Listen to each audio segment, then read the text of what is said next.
This world does not respect kindness when the absence of that kindness changes nothing and life continues as if you were never there. There is a truth most people only discover after they have given too much of themselves, endured far more than they should have, and spent years being quietly overlooked. A truth that usually arrives halfway through life when it is already expensive to ignore. You can live with integrity, work seriously, show up whenever others need you, constantly trying not to disturb anyone or become a burden, always choosing peace over conflict. But be honest with yourself just once. If tomorrow you withdrew, stayed silent, and disappeared from that circle entirely, would anyone truly feel uneasy? Or would everything continue to function smoothly as though your presence had never mattered at all? Most people are not undervalued because they lack ability. They are undervalued because their presence feels safe, predictable, and easily replaceable. When you fail to create absence, you fail to create value. When your disappearance causes no inconvenience, then no matter how decent you are, you remain nothing more than a secondary option. Society quietly conditions us to believe that if we work hard enough, sacrifice long enough, and remain kind enough, recognition will eventually arrive. But real life does not operate on gratitude, it operates on need. People do not keep you because you are good, they keep you because losing you creates complications they would rather avoid. That is why some individuals who are not particularly warm, who rarely explain themselves, and who may even appear distant or cold, are consistently respected, listened to, and protected. It is not because they are luckier than you. It is because their absence produces consequences. And human beings, whether they admit it or not, are deeply afraid of losing what cannot be easily replaced. From this moment forward, if you continue living only to be liked, approved of, or praised as a good person, you will remain in a position where your presence is optional and your absence irrelevant. But when you learn to become someone whose disappearance makes things difficult, unstable, or uncertain, the way the world responds to you will shift completely. This video is not meant for those who want to be liked. It is for those who are exhausted from being underestimated, exploited, and forgotten despite their constant effort. This is not about becoming dangerous through force or aggression, but through value. And once you truly understand that distinction, you will never again remain on the sidelines of your own life. From an early age, most of us are taught the same lesson repeatedly. Be obedient, be kind, be diligent, and recognition will follow. Parents reinforce it, schools reward it, society repeats it until it sounds unquestionable. As a result, many enter adulthood believing that if they live correctly, avoid harming others, and stay out of conflict, respect will eventually be guaranteed. But real life is not a classroom. No one is grading your moral behavior. No one awards points for endurance or quiet suffering. The world responds only to advantage, to necessity, and to the discomfort people feel when something familiar is suddenly missing. This is why it is crucial to understand the difference between being praised and being needed. Praise is a smile, a few polite words, a moment of recognition that costs nothing and disappears quickly. Being needed is different. It means others must consider you before making decisions, that your absence introduces friction, delays, or instability. Compliments fade easily, dependence does not. Value is not determined by how much you give, but by what happens when you stop giving. If nothing changes, then regardless of how well you live, you remain excess in the eyes of others. If you observe long enough, a cold but consistent rule reveals itself. People protect what they depend on, not what they simply like. They safeguard what would cause them problems if it disappeared. Relationships endure only when both sides have something to lose. Positions command respect only when replacement is costly. A person holds power only when their presence is tied to someone else's progress, security, or reputation. You may work relentlessly and contribute endlessly, but if your efforts do not create dependence, they are merely expended energy rather than accumulated value. People do not measure you by how hard you try, but by what they would lose if you stepped away. When outcomes rely on you, your voice carries weight. When stability depends on you, your position solidifies. When success or reputation cannot be separated from your presence, real power emerges, even if you speak very little. Value has never resided in effort. It resides in the consequences of absence. And once you grasp this, you stop wasting energy proving how hardworking you are and begin asking a far more dangerous question. If I disappear, who will feel the impact first? Moving from being useful to becoming irreplaceable is a transition very few people dare to make. Being useful sounds admirable on the surface, yet in reality it is an extremely fragile position. You may be useful today, but tomorrow someone else can appear who is more useful, cheaper, and easier to control.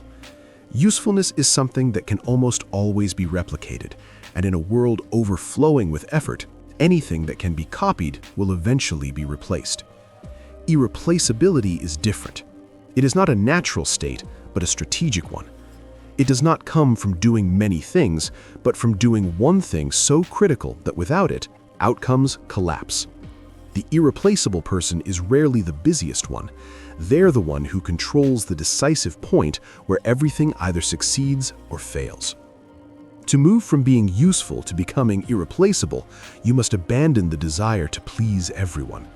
You must accept that you do not need to be good at everything, present everywhere, or known as the versatile one. What you need is a capability that is rare enough, deep enough, and difficult enough to duplicate that others cannot find an alternative within a reasonable time frame. Do not try to do everything. Identify the single factor that determines the result and place the full weight of your effort there. Once you control the decisive point, you no longer need to prove anything.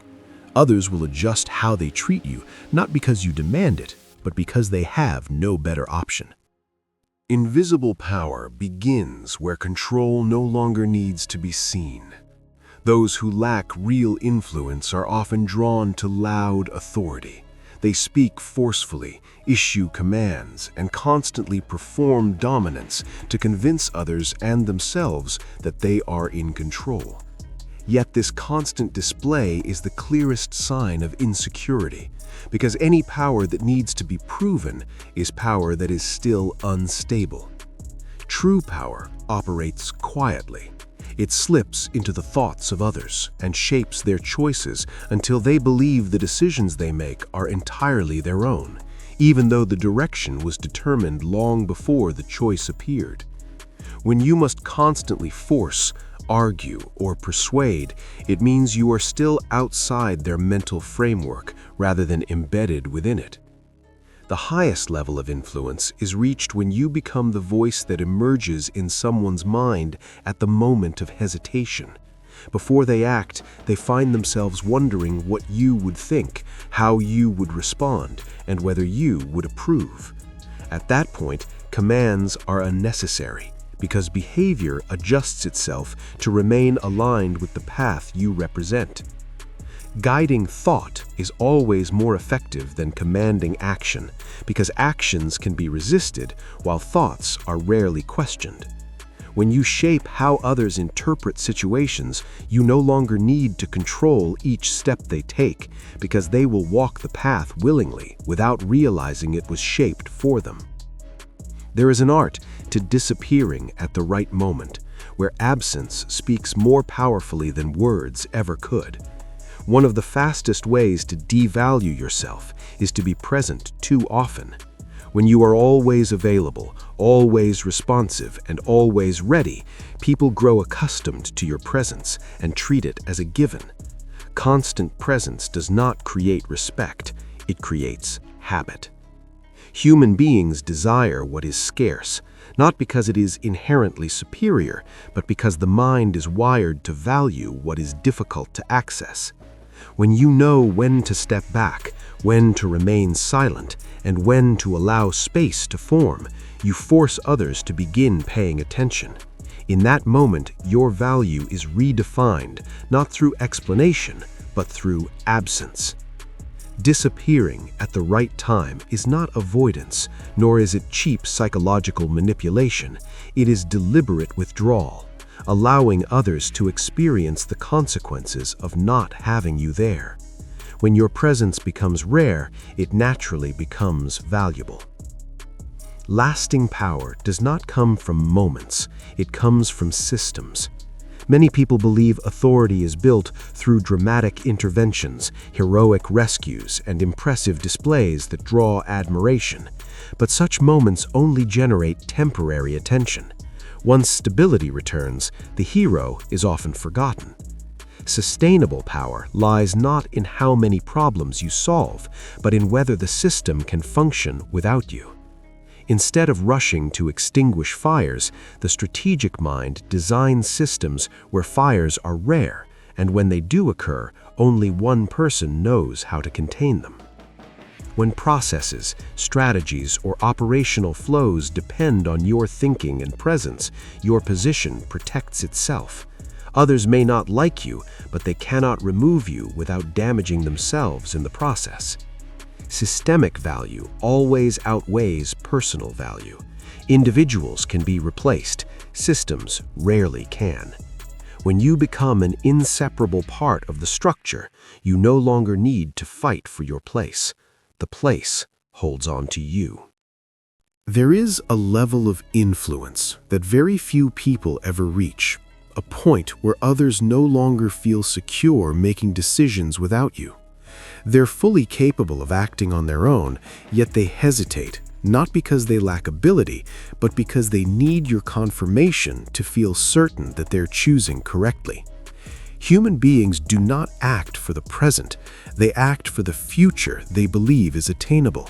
Every effort they invest, every hardship they endure, and every decision they make is guided by an image of what lies ahead, whether that image is clearly defined or only vaguely imagined. Whoever shapes expectations ultimately directs behavior. When you become the bridge between someone's current position and the future they desire, you hold a form of power that is extremely difficult to resist. It does not rely on fear, it operates through hope.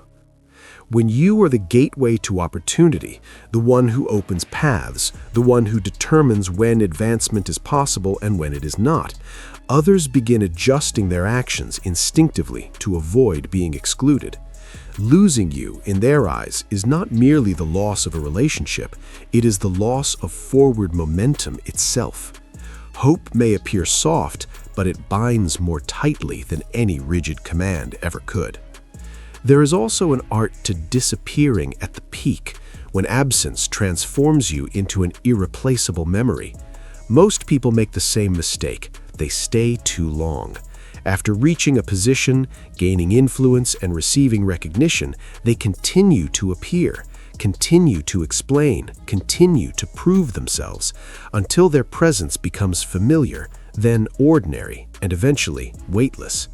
Yet there is a psychological principle few are willing to apply.